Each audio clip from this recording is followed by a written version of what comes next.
suppose you have a round, flat cake. This is a mathematical cake, so it has no, it's completely flat, no thickness. Yeah, right, it does not exist.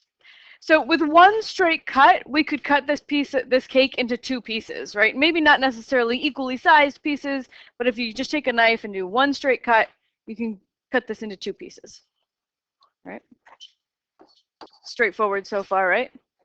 If you make a second cut, right, in this other picture, so I have this first cut is still there, and then I make another cut, I can create four pieces. Again, maybe not all the same size, but two straight cuts can make four pieces of cake. All right, if I do three straight cuts, I did it in kind of a weird way, right? It feels natural to have the third cut coincide with the intersection of the other two, but if you just move it over a little bit, you can get more pieces of cake out of it.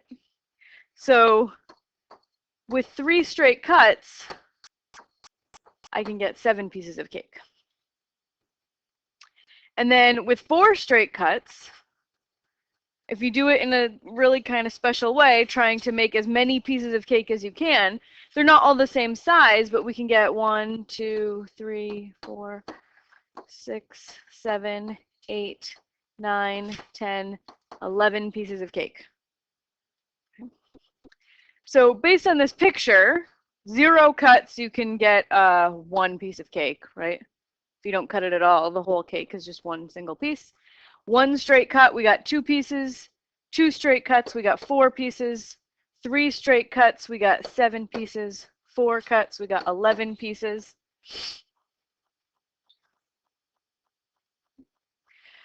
So there's our table.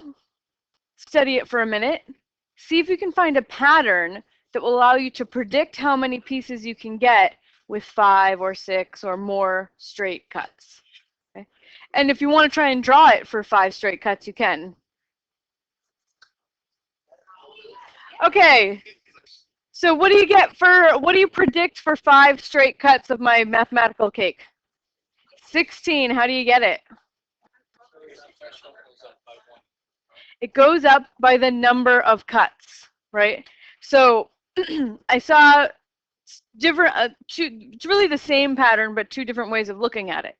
So I saw some people looking at the difference, right? Because one of the most common mathematical patterns we see is that you'll always add the same amount, right? So you start by checking that. You start by saying, am I always adding the same amount? Well, 1 plus 1 is 2, right? But then as soon as you go to the next one, you go, oh, to get from 2 to 4, I'd have to add 2. So I'm not adding a constant amount, but then if you keep exploring this pattern, we get plus 3, plus 4.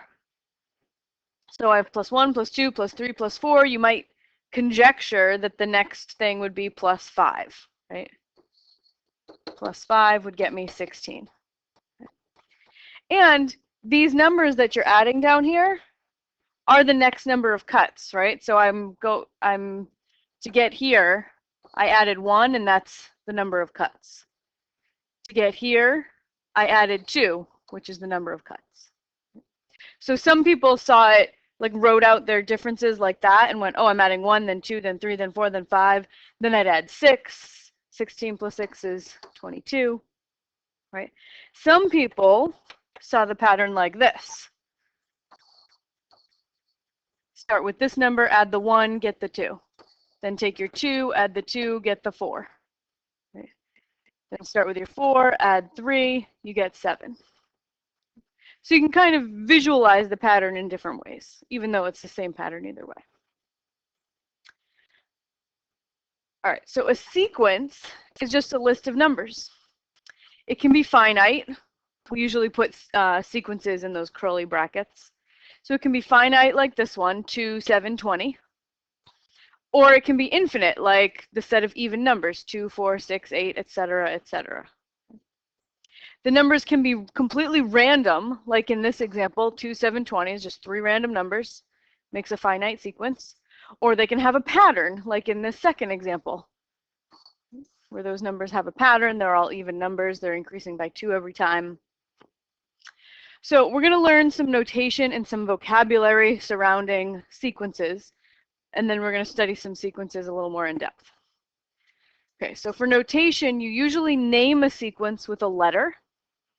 For example, this sequence 2, 4, 6, 8, blah, blah, blah, we could name that A, the sequence A. So we now have A equals 2, 4, 6, 8, blah, blah, blah, blah, blah.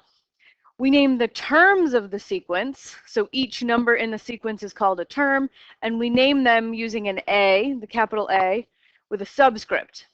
And the subscript tells us where in the sequence to look. It's like the address of the term. Okay, so if I ask you what A3 is, A sub 3, you would say 6 because it's the third term in the list. Okay, so A sub 3, the 3 is like the address of the term, third term in the list, and you would say, okay, A sub 3 is 6. All right, so what would A sub 5 be? 10.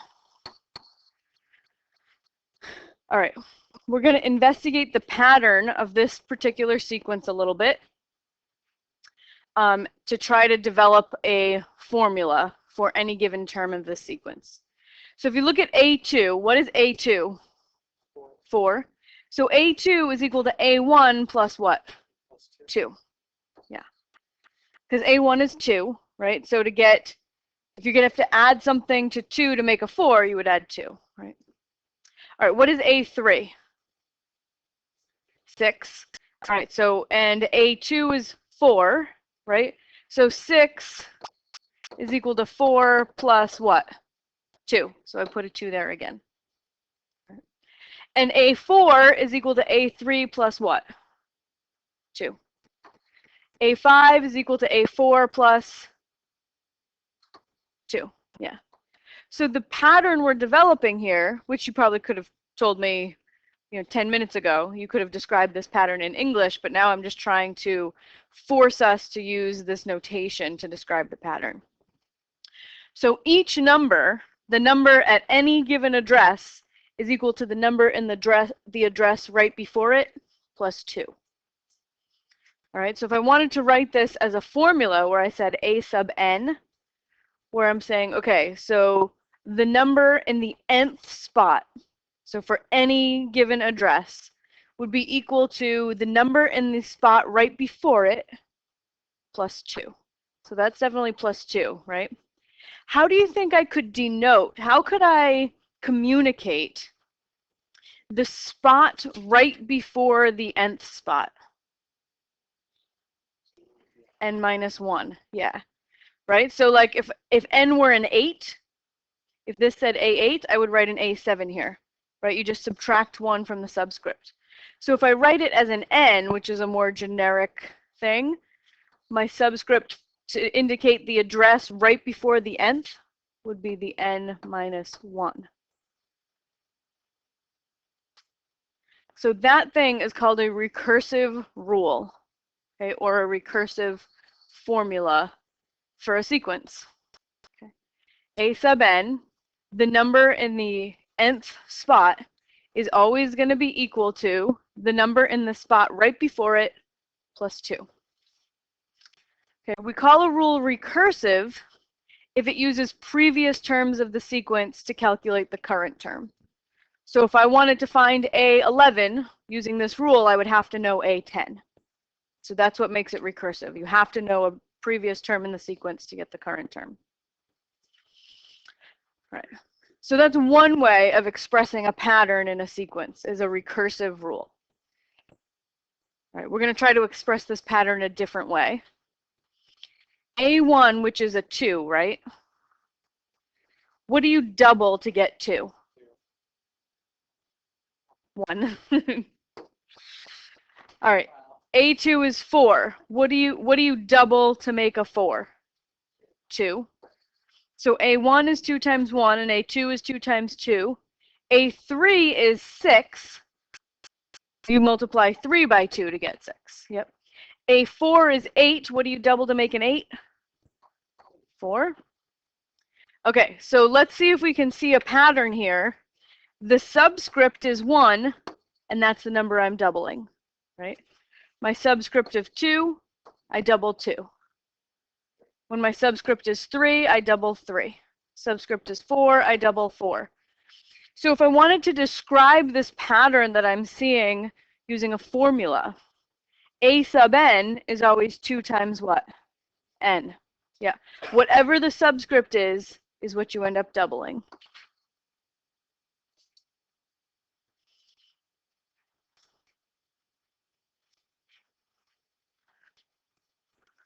So you can check. If I wanted to know a sub 10, right, it should be 2 times 10, according to that formula.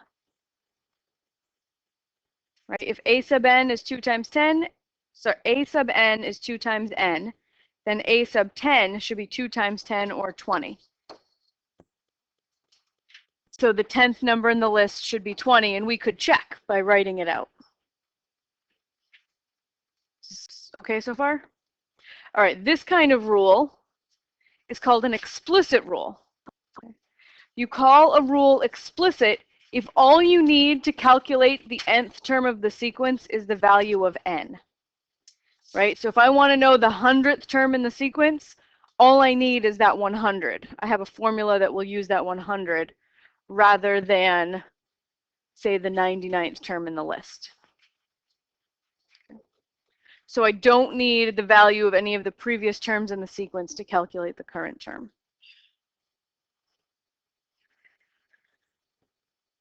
So, yes. Either. We can have finite sequences that just stop. We can have infinite sequences that are random, and we can have infinite sequences that have a pattern. So mostly we're going to be studying sequences that have a pattern, but that's not required. Okay, we're going to play Guess My Rule. Take a couple minutes. I've got a sequence here, and I want you to figure out what S sub 5 is, what S sub 0 is, which is subscript of 0 isn't something we've talked about, so I want you to kind of think about what that might mean. And then try to come up with a recursive and an explicit rule for this sequence. Okay, let's go over this together.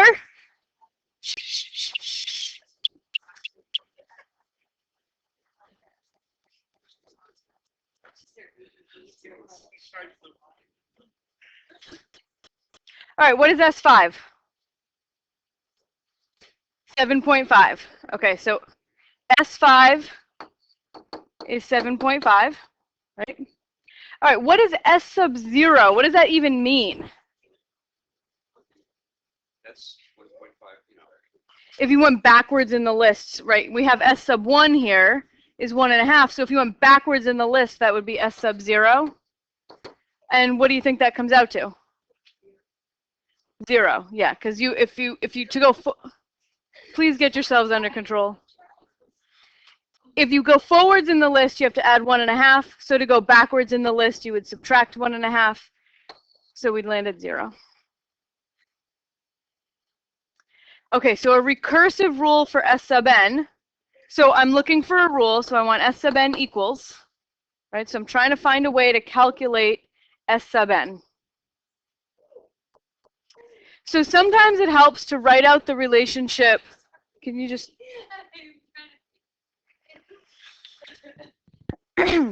Sometimes it helps to write out the relationship in English before you try to write it in mathematics. Okay.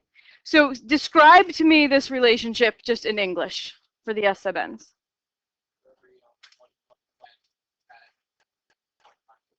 Add what to it? No. 1 point. For every 1 point of n, you add 0.5. Don't look at the ends. Don't look at the ends because the...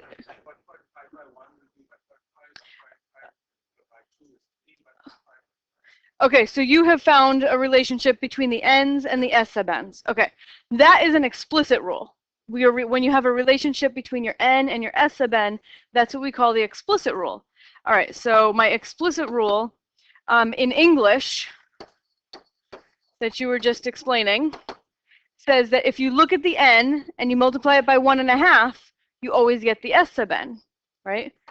Multiply n by 1.5, right? Because 1 times 1.5 is 1.5. 2 times 1.5 is 3. 3 times 1.5 is 4.5. 4 times 1.5 is 6. So that's my explicit rule. I would just multiply 1.5 times whatever the n is, and that will give me the s sub n. For my recursive rule, somebody describe the relationship of how I move left to right through the s sub n's. Yeah.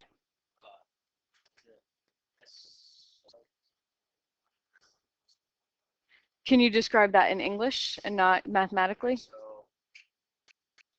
if it was S sub 2, Yeah. take S sub n, S sub 1. Okay, good. So yeah, the number behind it. So each number in the list is the number behind it plus 1.5. Okay, so I'm going to write that in English. So each number in the list. So every time you write it, it's always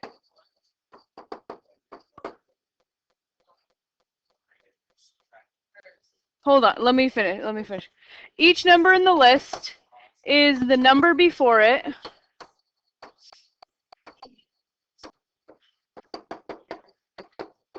plus 1.5. Does everybody just see that pattern that we described in English? Each number in the list is the number before it plus 1.5. All right, so I definitely have a plus 1.5 as part of my formula.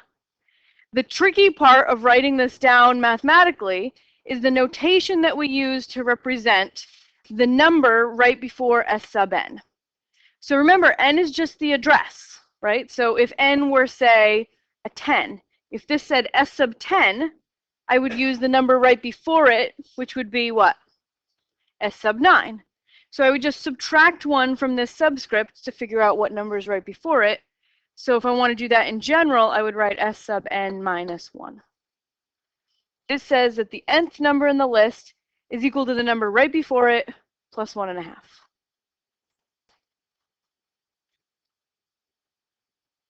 That make sense? Okay. So for most people, observing the pattern, right, is not as difficult as translating it to this new notation. So that's what we're trying to practice today, because this notation will be really handy at some point and will be really helpful to us. Okay, so in this example, S is a special kind of sequence. A sequence where the rule to get from one term to the next is when you add or subtract a constant. So we're always adding 1.5. That's our constant. That is called an arithmetic sequence. Okay, so just a little vocab word. This is a special kind of sequence where the rule is to always add the same thing to get from one term to the next. Question? Yeah.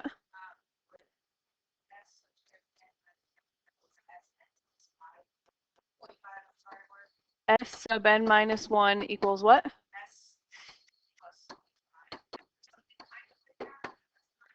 Okay, so let's test it, right?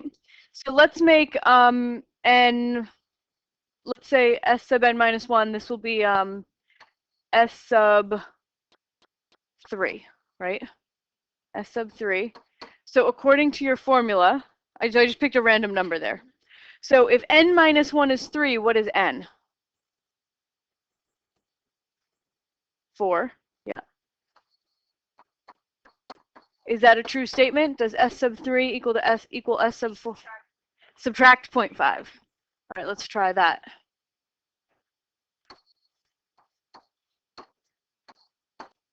Okay, so s sub 3 is 4.5, right? S sub 4 is 6. 6 minus 0.5 doesn't give you the value of s sub 3. Okay, so then that's what I'm missing. I'm missing the multiplication in there. Like this before when I did s sub n plus So I think you've got this written a little bit backwards. What you're trying to accomplish. So Emma came up with this alternative formula for a recursive. So this is true, right? That's completely true. S sub n is always equal to s sub n minus 1 plus 1.5. She said another statement that would be true would be s sub n is equal to the number 3 before it, right? You could go backwards 3 places. And if you go backwards 3 places, what do you have to add?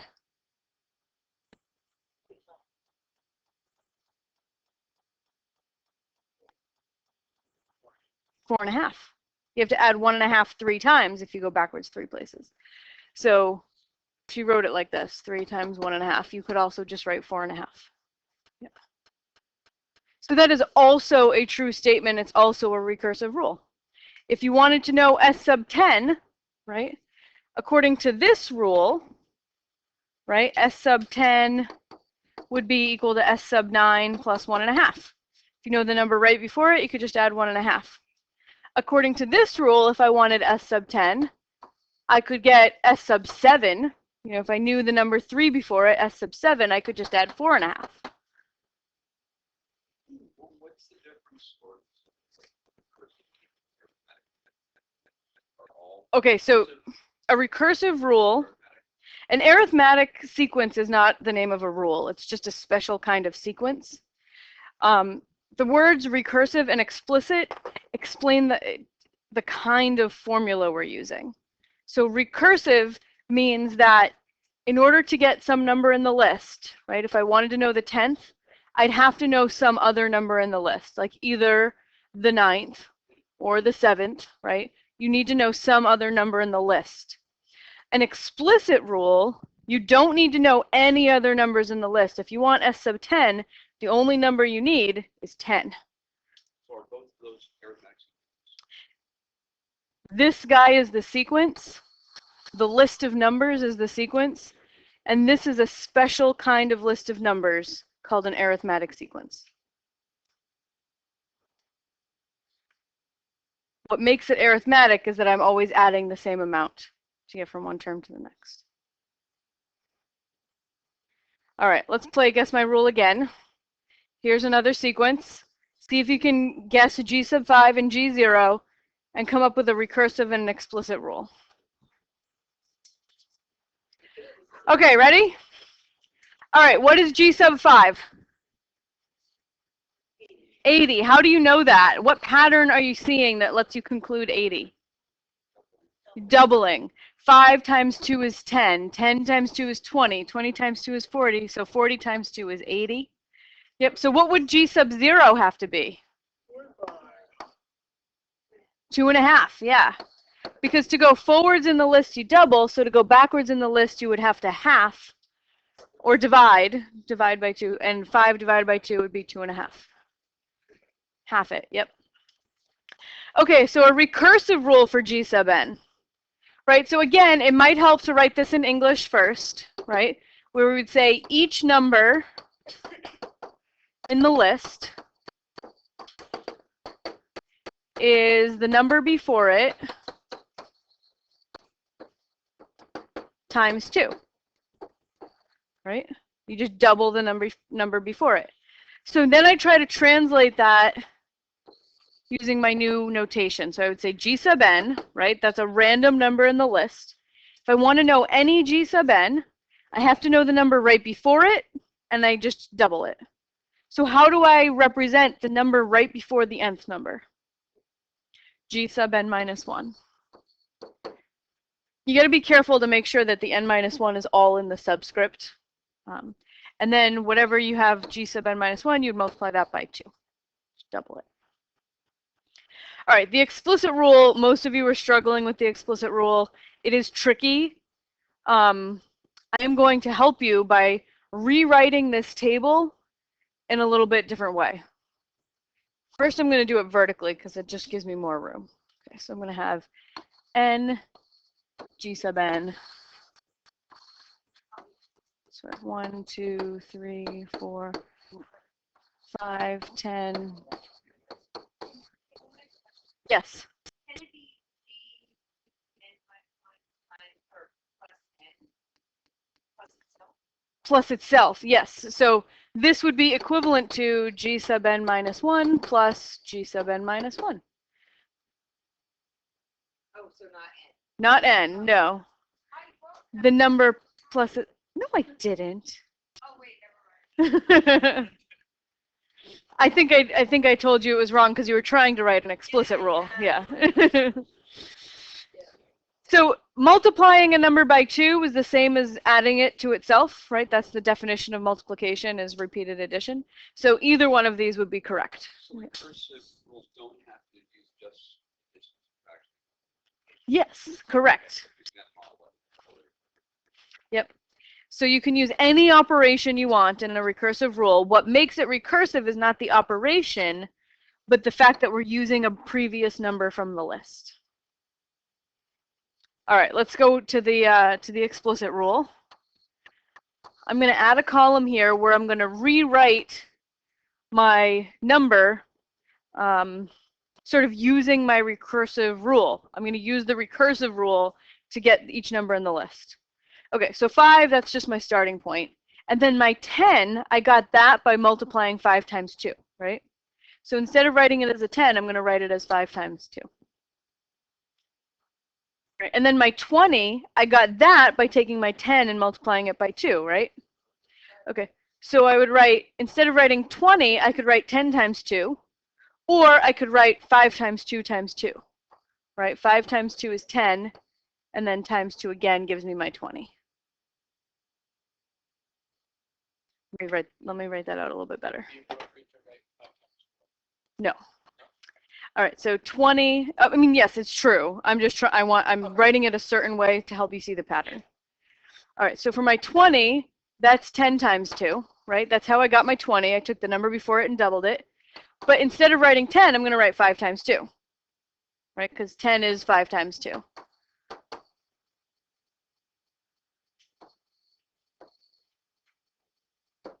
Okay. And then to get the 40, I did 20 times 2, right? But 20 can be written as 5 times 2 times 2. So this is 5 times 2 times 2. That's my 20. And then times 2 again. And then my 80, I got the 80 by doing 40 times 2, right? But 40 can be written as 5 times 2 times 2 times 2. That's 40. 5 times 2 times 2, and then times 2 again gives me 80. So what mathematical operation do you know that means repeated multiplication? Power, yeah. So this one, for example, says 5 times 2 squared. This one says 5 times 2 cubed. This one says 5 times 2 to the 4th. This one says 5 times 2 to the 1st. What does this one say? 5 times 2 to the what? 0, yeah. Because anything to the 0 power is what? 1. Anything to the 0 power is 1. So 2 to the 0 is actually 1, so this says 5 times 1, which is 5. Okay, so I've rewritten these in a fancy way. And I want to write a formula for the nth, right? So my formula is going to look like 5 times 2 to the something, right? What's my something? Is it n? No. Compare your n's in the table to the exponents that we wrote. So I've got 1, 0, 2, 1, 3, my exponent is 2. When n is 4, my exponent is 3. It's n minus 1.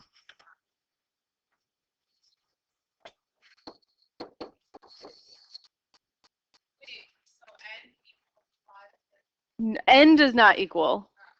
G sub n equals. That's my explicit rule. G sub n equals 5 times 2 to the n minus 1.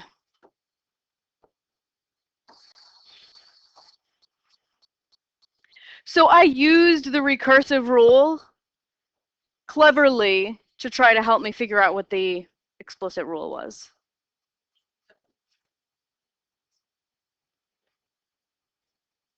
Yes. You still have to know the starting number.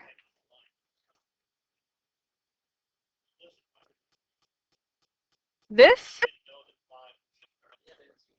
No, because But I did, if I had written G sub 1 here and not a 5, that would make it recursive. But 5 is just a number, right? I don't have to know any number in the list to use this formula. If I give you this formula, I could say, what's G sub 1, right? And you just put a 1 in for n here, 1 in for n here, and you get 5. So yeah, it's explicit. The only thing in the list, the only thing that we need to know to get a number in the list is the value of n. All right, so this mathematics takes practice, right? And mostly the practice is just notation.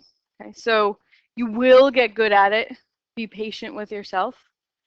To give you a little break, we're going to do a fun little activity called traffic jam.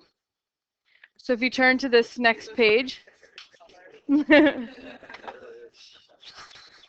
So I have a little game called traffic jam.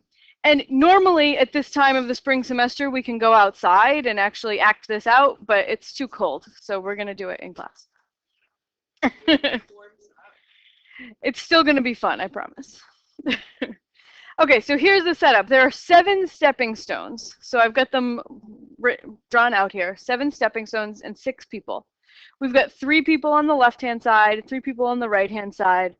They're all facing the center. There's an empty stone in the middle. The goal is we want to move everyone on the left to the right and everyone on the right to the left. So we want these sets of 3 people to swap places. Okay. But there's some rules. Okay. The rules are, after each move, each person has to be standing on a stone. You can't like wait off to the side. Imagine it's surrounded with lava or something. If you start on the left, you can only move right. Right? So this guy you can never go backwards, right? You can't move backwards. You can jump another person if there's an empty stone on the other side, but you can't jump more than 1 person, just like checkers. And only 1 person can move at a time. So the question is, how many moves does it take to move everyone from one side to the other? So my hint to make it easier is to make this question smaller. Start with only 3 stones and 2 people. Then move to 5 stones and 4 people, right? So I have a little grid in your packet with this for the stones, don't I? Just want to make sure. Yeah, on the next page there are little grids, right? And so we've got a 3 stone grid, a 5 stone grid, a 7 stone grid. And I have these little tiles that you can use to represent the people. And they are red on one side and white on the other. So use one color to represent people on the left and the other color to represent people on the right. So sorry. It's okay.